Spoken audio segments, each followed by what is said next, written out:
नवरात्रि का त्योहार क्यों मनाया जाता है?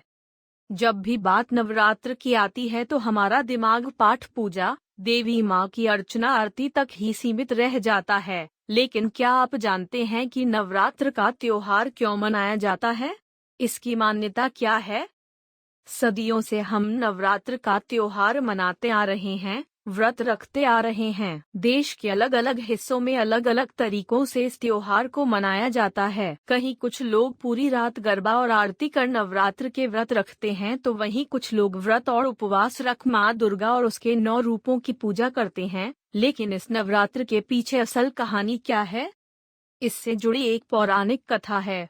महिषासुर नाम का एक बड़ा ही शक्तिशाली राक्षस था। वो अमर होना चाहता था और उसी इच्छा के चलते उसने ब्रह्मा की कठोर तपस्या की। ब्रह्मा जी उसकी तपस्या से खुश हुए और उसे दर्शन देकर कहा कि उसे जो भी वर चाहिए वो मांग सकता है। महिषासुर ने अपने लिए अमर होने का वरदान मांगा। महिषासुर की ऐसी बात सुनकर ब्रह्मा जी बोले, जो इस संसार में पैदा हुआ है उसकी मौत निश्चित है, इसलिए जीवन और मृत्यु को छोड़कर जो चाहो मांग लो। ऐसा सुनकर महिषासुर ने कहा, ठीक है प्रभु, फिर मुझे ऐसा वरदान दीजिए कि मेरी मृत्यु न तो किसी देवता या असुर के हाथों हो और न ही किसी मानव के हाथों। अगर हो तो किसी स्त्री के हाथों हो। तथास्तु। महिषासुर ने देवताओं पर आक्रमण कर दिया और देवलोक पर महिषासुर का राज हो गया।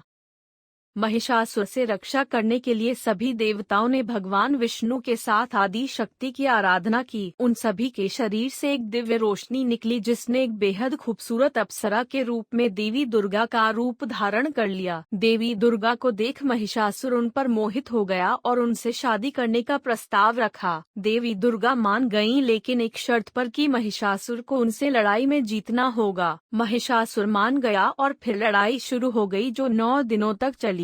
10वें दिन देवी दुर्गा ने महिषासुर का अंत कर दिया। इसलिए नवरात्रि का पर्व मनाया जाता है। आप सभी को नवरात्रि की हार्दिक शुभकामनाएं।